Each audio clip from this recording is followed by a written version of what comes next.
부산의 늦가을 아침은 바닷바람 덕분에 한층 더 차가웠다. 하늘은 맑았지만 바람 끝에는 겨울의 기운이 묻어 있었다. 취업 준비생 박현우는 또 한 번의 불합격 메일을 확인하고는 깊은 한숨을 내쉬며 휴대폰을 주머니에 집어넣었다. 대학교에서 로봇공학을 전공하고 졸업한 지 벌써 1년. 그는 수십 번의 서류 전형과 면접을 거쳤지만 결과는 언제나 같았다. 낯선 번호로 오는 전화가 설레는 기대를 안겨주기도 했지만 죄송합니다. 라는 차가운 통보가 이어질 뿐이었다. 현우의 발걸음은 무겁게 부산 지하철 남포역 계단을 올라왔다. 평소라면 번화한 대로를 따라 집으로 향했을 테지만 오늘만큼은 그 길을 피하고 싶었다. 회사 건물들이 즐비한 거리에서 느끼는 패배감이 더는 견딜 수 없었기 때문이다. 그는 일부러 좁고 구불구불한 국제시장 깃골목으로 들어섰다. 좁은 골목에 들어서자 상점 셔터들 사이로 바닷내음과 오래된 기름 냄새가 섞여 코끝을 스쳤다. 현우는 걸음을 옮기며 자신이 부족한 것이 무엇일까 곱씹었다. 전공 성적은 준수했고 교수님의 추천서도 있었다. 학부 시절 로봇팔 제어 프로젝트에서 나름의 성과도 냈다. 그러나 매번 마지막 면접에서 발목이 잡혔다. 자신감은 점점 사라지고 마음 한켠에는 알 수 없는 두려움이 자라나고 있었다. 바로 그때였다. 골목 모퉁이를 돌자 낡고 희미한 간판 하나가 눈에 들어왔다. 강수전자 수리정. 희미하게 벗겨진 페인트와 녹슨 철제 테두리는 오랜 세월을 증명하듯 서 있었다. 그 앞에서 한 노인이 무거운 박스를 끌어안고 힘겹게 씨름하고 있었다. 그의 얼굴에는 땀이 흘러내리고 있었고 거칠게 갈라진 손은 당장이라도 상자를 놓칠 듯 위태로워 보였다. 현우는 본능적으로 멈춰섰다. 잠시 망설였지만 곧장 다가가 말했다. 제가 도와드리겠습니다. 노인이 놀란 듯 고개를 들었다.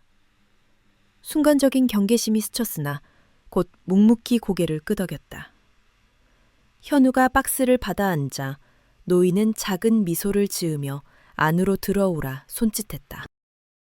수리점 안으로 들어서는 순간 현우의 눈이 휘둥그레졌다. 가게 안에는 크고 작은 전자제품들이 빼곡히 놓여 있었고 좁은 작업대 위에는 정교한 도구들이 정갈하게 정리돼 있었다. 더 놀라운 것은 그 안에 놓인 물건들의 다양함이었다.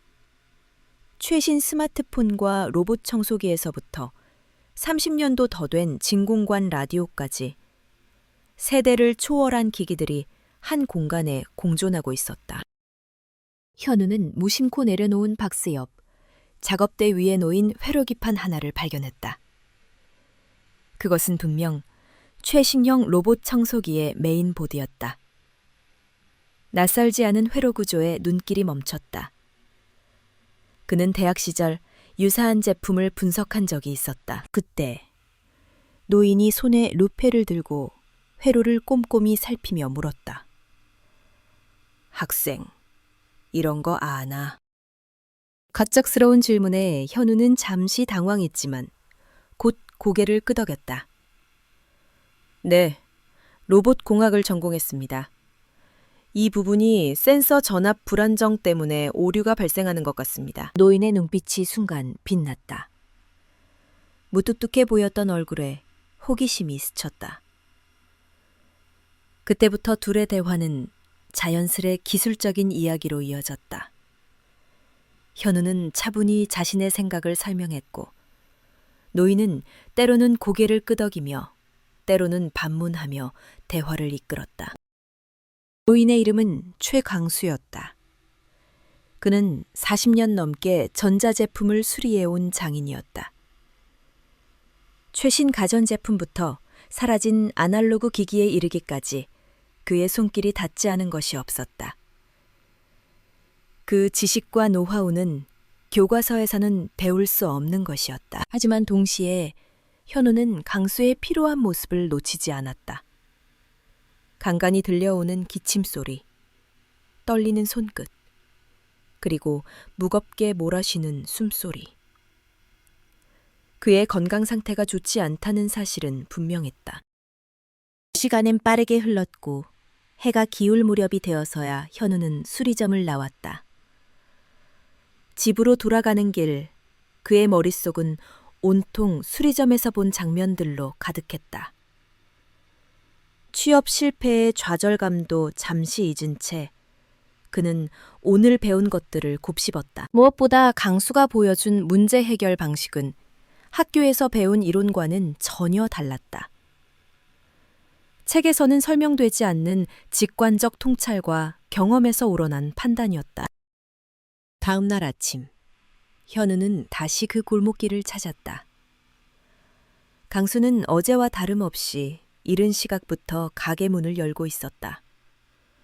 현우는 따뜻한 커피를 건네며 말했다. 제가 도와드리고 싶습니다. 강수는 의아한 표정으로 잠시 그를 바라보다가 마침내 고개를 끄덕였다. 그렇게 현우의 새로운 일상이 시작되었다. 처음 며칠 동안 박현우가 맡은 일은 단순했다.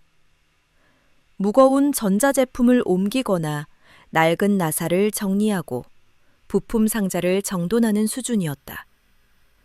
하지만 현우는 불평하지 않았다. 그에게는 모든 순간이 배움의 기회였다. 최강수는 무뚝뚝한 듯 보였지만 때때로 짧고 정확한 설명을 던졌다. 정한값은 눈으로만 보지 말고 직접 측정해 봐야 돼. 회로의 흐름은 교과서랑 다르게 움직일 때가 많다.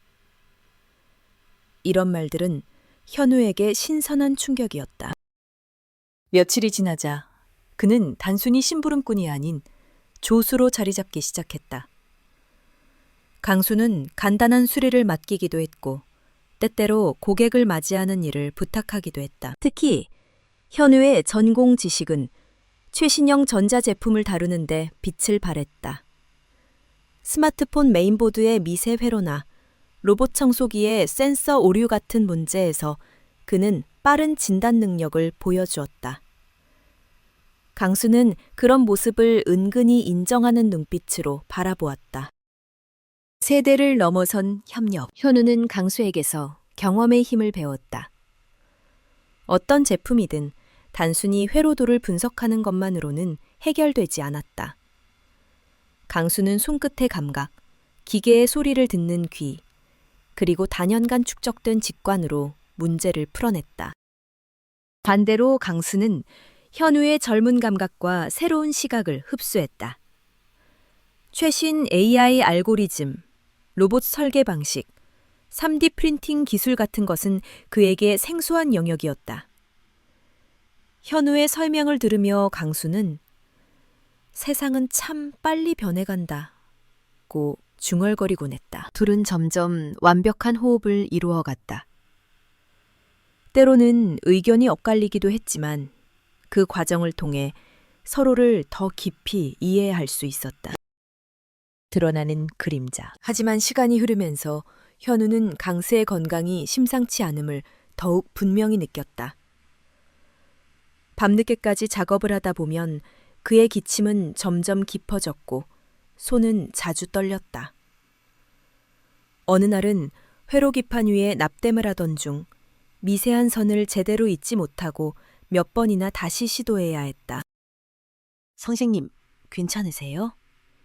현우가 조심스레 묻자 강수는 대수롭지 않다는 듯 웃으며 말했다. 늙으면 다 그래.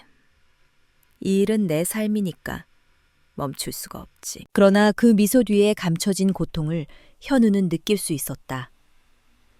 그는 몰래 약국에서 영양제를 사다 드리기도 했지만 강수는 그마저도 손사래를 치며 거절했다. 찾아오는 손님들. 수리점을 찾는 손님들은 다양했다. 어느 날은 오래된 카세트 플레이어를 들고 온 할머니가 있었다. 손자에게 들려주고 싶어서요.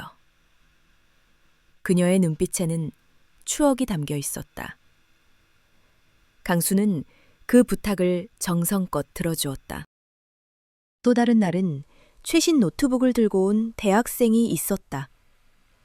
하드웨어와 소프트웨어가 동시에 꼬인 까다로운 문제였는데 현우가 빠르게 원인을 파악해냈다.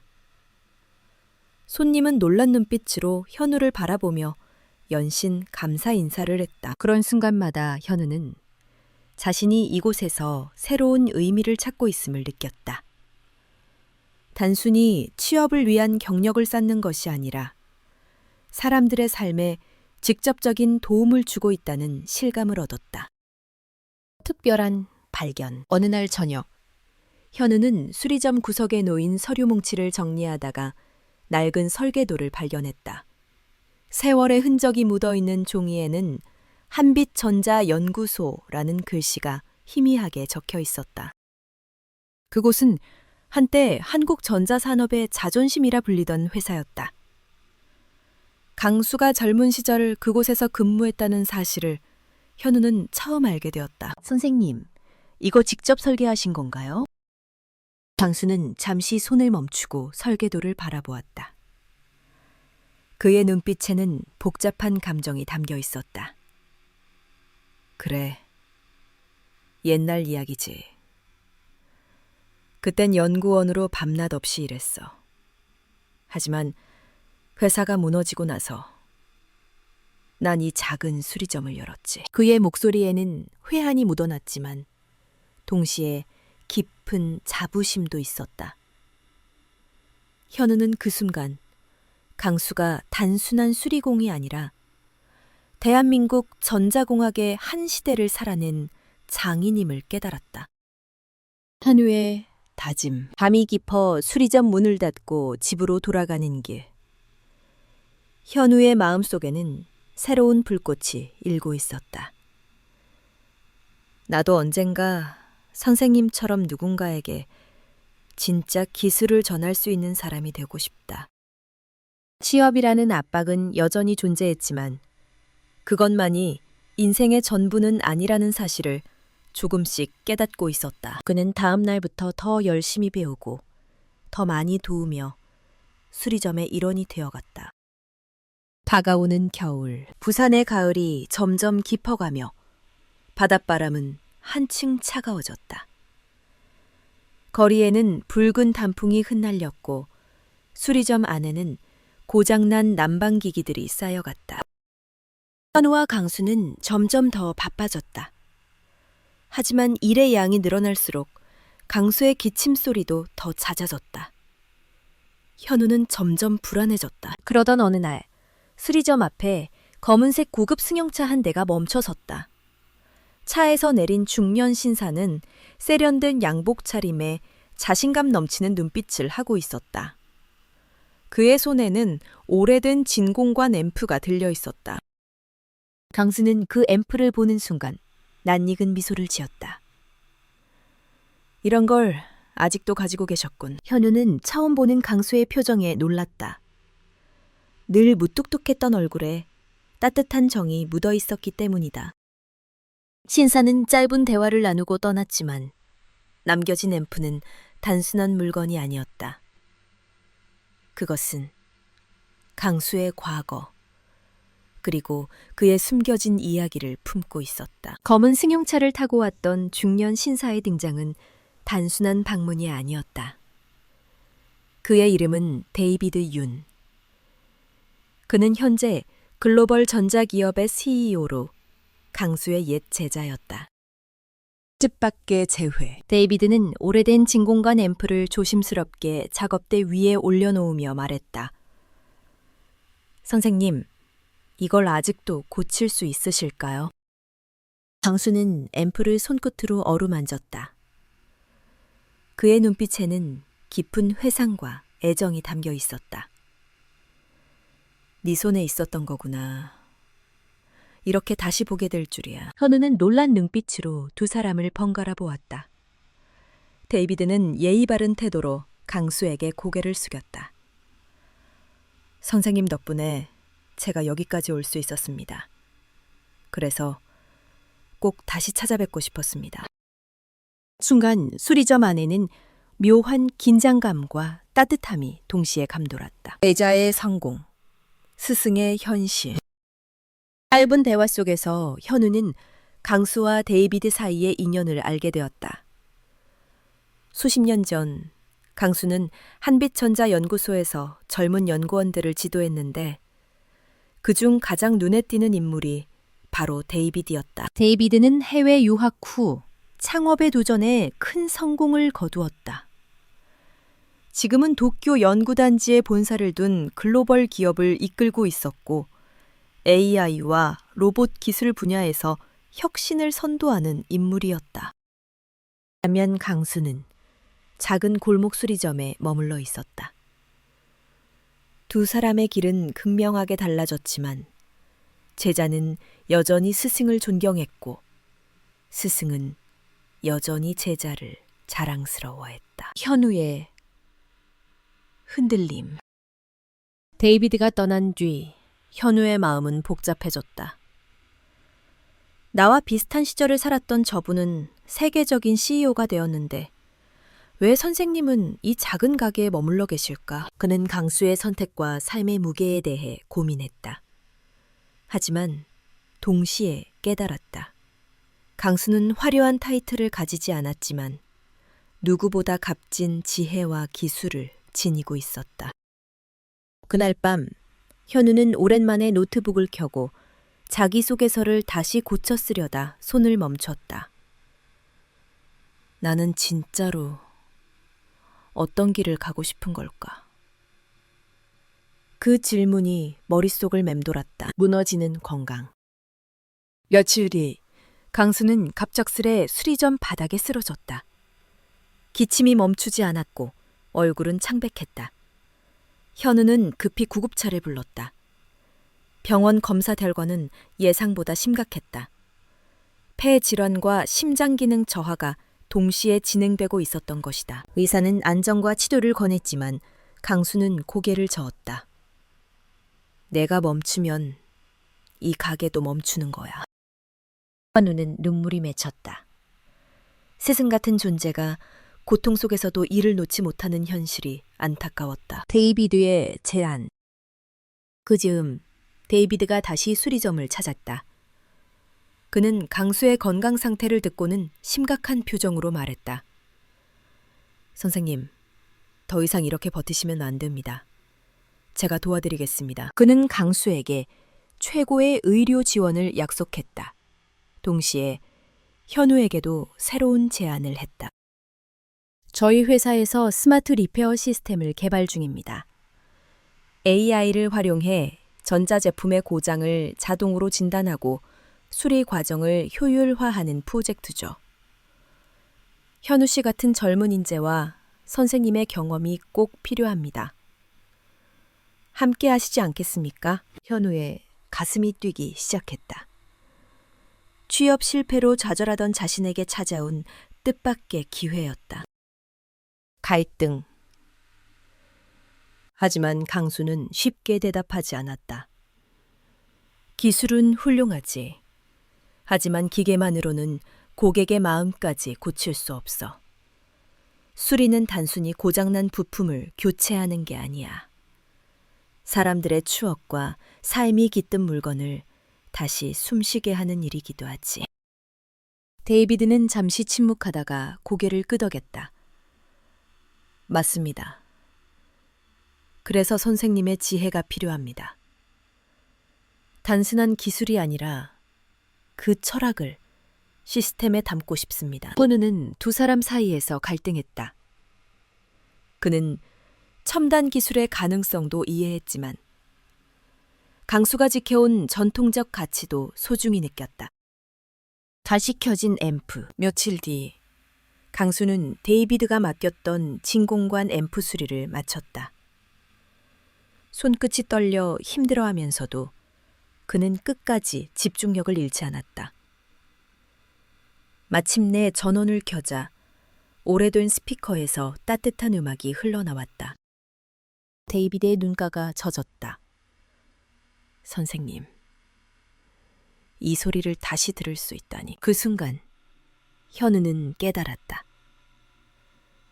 기술과 사람, 과거와 현재가 연결되는 진정한 가치는 바로 여기에 있다는 것을. 새로운 결심. 그날 밤 현우는 혼자 수리점 불을 끄며 속으로 다짐했다. 내가 할 일은 단순히 취업이 아니라 이 가치를 이어가는 거야.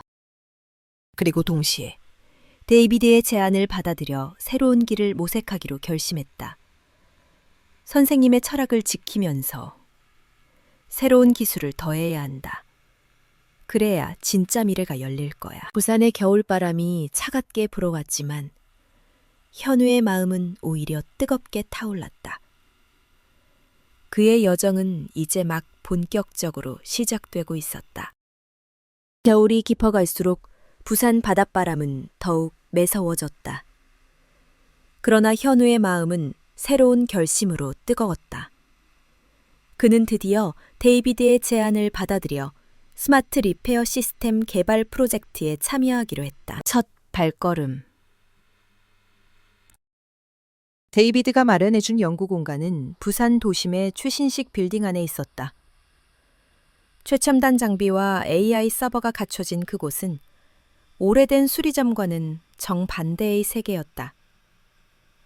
현우는 처음 들어서는 순간 압도당한 듯 숨을 고르며 중얼거렸다. 이제 진짜 시작이구나. 연구소 팀원들은 세계 각국에서 모여든 젊은 인재들이었다. 영어와 일본어, 한국어가 뒤섞여 들리는 공간에서 현우는 긴장감을 느끼면서도 묘한 설렘을 맛보았다. 낯선 환경 속에서 처음 며칠은 쉽지 않았다. 해외 박사 출신 동료들의 화려한 경력 앞에서 취업 실패를 거듭하던 자신의 이력이 초라하게 느껴졌다. 그들은 빠른 속도로 코드와 설계도를 주고받으며 프로젝트를 진행했고 현우는 그 속도를 따라가기에 벅찼다. 하지만 그는 포기하지 않았다. 낮에는 동료들과 함께 실험을 하고 밤에는 수리점에서 배운 경험을 떠올리며 문제를 정리했다. 강수가 늘 했던 말이 머릿속을 맴돌았다. 기계는 결국 사람의 손끝과 마음을 따라가는 거야. 그 말은 현우에게 단순한 기술 이상의 통찰을 주었다. 강수의 철학을 담다. 스마트 리페어 시스템의 목표는 고장난 기기를 AI가 자동으로 진단하고 최적의 수리 방식을 제안하는 것이었다. 하지만 현우는 거기에 한 가지를 더했다. 사용자의 감정 데이터와 사용 습관을 함께 분석하는 모듈이었다. 그는 동료들에게 설명했다. 기계는 단순히 부품의 문제가 아니라 사용자의 습관과 기억 속에서 살아갑니다. 같은 고장이라도 어떤 사람에게는 단순한 물건이지만 다른 누군가에게는 추억이 될 수 있어요. 처음에는 회의적인 시선이 많았다. 그러나 실제 시뮬레이션에서 그 모듈이 탁월한 정확성을 보여주자 모두가 놀라움과 존경의 눈빛을 보냈다. 멀어지는 거리. 하지만 연구에 몰두하는 사이 현우는 점점 수리점에 들르는 시간이 줄어들었다. 강수는 여전히 가게를 지켰지만 그의 건강은 나날이 약해졌다. 어느 날 현우가 간신히 시간을 내어 가게에 들렀을 때 강수는 미소 지으며 말했다. 이제 너는 여기 없어도 괜찮다. 네가 가는 길이 결국 내 길을 잇는 거니까. 그 말에 현우는 마음이 아팠다. 그는 선생님을 돕고 싶었지만 동시에 자신에게 주어진 새로운 길을 놓칠 수 없었다. 작은 기적. 연구는 순조롭게 진행되었고 드디어 첫 번째 프로토타입이 완성되었다. 현우는 망가진 노트북을 시스템에 연결했다. AI는 즉시 문제를 분석했고 동시에 사용자가 저장한 사진과 파일 속에서 가장 자주 사용한 기능을 추출해 우선 복구할 항목을 제안했다. 결과는 성공적이었다. 연구소 안에는 박수가 터져 나왔고 데이비드는 현우에게 다가와 어깨를 두드렸다. 바로 이거야. 기술과 사람을 연결하는 것. 네가 아니면 불가능했을 거다. 다시 스승에게. 프로젝트의 첫 성과를 확인한 날, 현우는 곧장 수리점으로 달려갔다. 강수는 낡은 의자에 앉아 있었다. 힘겨워 보였지만 여전히 손에는 드라이버가 들려 있었다. 현우는 흥분된 목소리로 성과를 전하며 말했다. 선생님, 드디어 성공했습니다. 선생님이 가르쳐 주신 철학을 그대로 담았어요. 강수는 눈을 가늘게 뜨며 미소 지었다. 그래, 잘했다. 내가 해온 모든 세월이 헛되지 않았구나. 그의 눈빛은 자부심으로 빛나고 있었다. 병원의 권유. 하지만 기쁨도 잠시. 강수의 건강은 더 이상 방치할 수 없는 상태였다. 의사는 장기간 치료가 필요하다고 강조했다. 데이비드도 강수에게 치료를 위해 일본으로 함께 가자고 제안했다. 강수는 잠시 고민하다가 고개를 끄덕였다. 나도 이젠 쉬어야겠지. 하지만 가게는 닫고 싶지 않다. 현우야, 네가 지켜줄 수 있겠니? 현우는 눈물이 맺힌 채 고개를 끄덕였다. 네, 선생님. 제가 꼭 지키겠습니다. 이어지는 다짐. 그날 밤, 현우는 수리점 불 앞에 홀로 서 있었다. 작고 낡은 가게였지만 그 안에는 수많은 이야기와 추억, 그리고 한 장인의 혼이 담겨 있었다. 이곳을 지키면서 동시에 새로운 길을 만들어 나가겠다. 그의 결심은 흔들림이 없었다. 다가오는 전환점 스마트 리페어 시스템은 곧 정식 발표를 앞두고 있었다. 언론은 큰 관심을 보였고 현우의 이름도 점차 사람들 입에 오르내리기 시작했다. 하지만 그는 화려한 스포트라이트보다 작은 수리점에서 배운 가르침을 더 소중히 여겼다. 그리고 마음속으로 다짐했다. 이제부터가 진짜 시작이다. 선생님의 정신을 세상에 알리겠다. 부산의 겨울밤. 골목길에는 조용히 불빛이 번졌다. 현우의 여정은 곧 더 큰 무대에서 펼쳐질 준비를 하고 있었다. 스마트 리페어 시스템의 공식 발표 날이 다가왔다. 부산 해운대의 대형 컨벤션 센터에는 국내외 언론과 업계 인사들이 몰려들었다. 무대에는 거대한 스크린이 설치되고 전 세계로 생중계되는 준비가 한창이었다. 무대 위에 현우. 현우는 무대 뒤에서 깊게 숨을 고르며 긴장을 다스렸다. 불과 1년 전만 해도 수십 번의 취업 실패로 방황하던 자신이 이제는 세계적인 무대 위에 선다는 사실이 믿기지 않았다. 데이비드가 다가와 어깨를 두드렸다. 현우 씨, 오늘은 당신의 날입니다. 선생님도 분명 지켜보고 계실 겁니다. 그 말에 현우는 눈을 감고 최강수의 얼굴을 떠올렸다. 늘 무뚝뚝했지만 따뜻한 눈빛, 그리고 마지막으로 남긴 말. 기계보다 사람을 먼저 봐라. 현우는 미소를 짓고 무대 위로 나섰다. 새로운 기술, 오래된 철학. 스크린에 시스템 시연 영상이 재생되었다.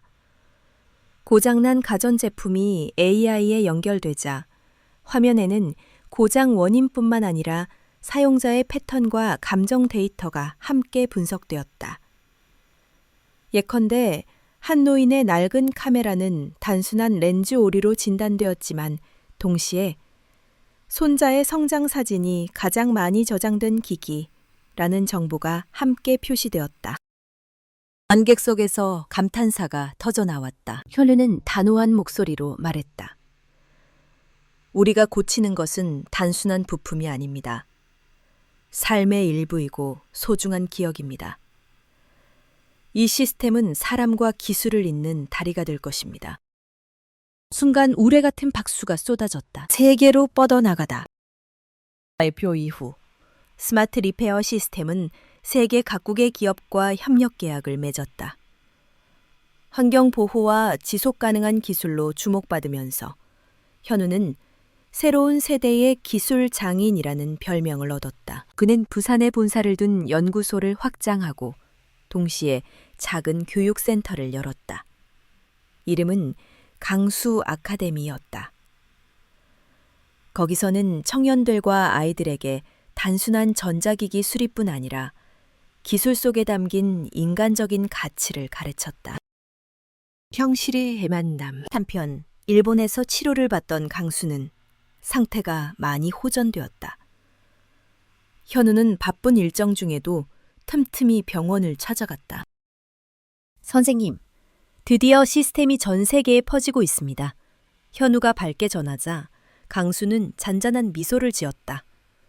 그래, 네가 나보다 훨씬 멀리 가는구나. 하지만 잊지 마라. 기술의 끝에는 언제나 사람이 있다는 걸. 현우는 고개를 끄덕이며 대답했다. 선생님, 그 가르침을 평생 지키겠습니다. 가게의 불빛. 몇 달 뒤, 부산 국제시장 뒷골목. 강수, 전자수리점 간판 아래 불빛이 다시 켜졌다. 이번에는 현우와 그의 제자들이 가게를 지키고 있었다. 어린 학생들이 낡은 라디오와 스마트 기기를 동시에 배우며 웃음을 터뜨렸다. 현우는 그 모습을 지켜보며 속으로 다짐했다. 이곳이야말로 내 출발점. 그리고 앞으로도 내가 돌아올 곳. 세대를 잇는 다리.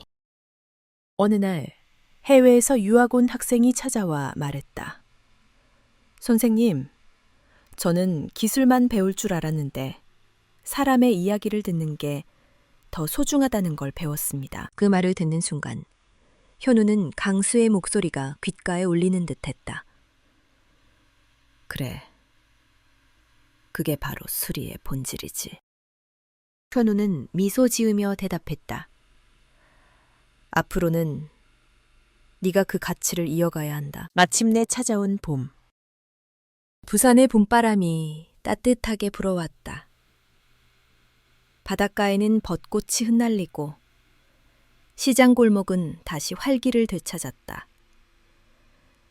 강수는 여전히 병원에서 치료를 받고 있었지만 제자와 현우의 소식을 들으며 미소 짓곤 했다. 현우는 아카데미와 연구소 그리고 수리점을 오가며 바쁜 나날을 보냈다. 그러나 그는 결코 지치지 않았다.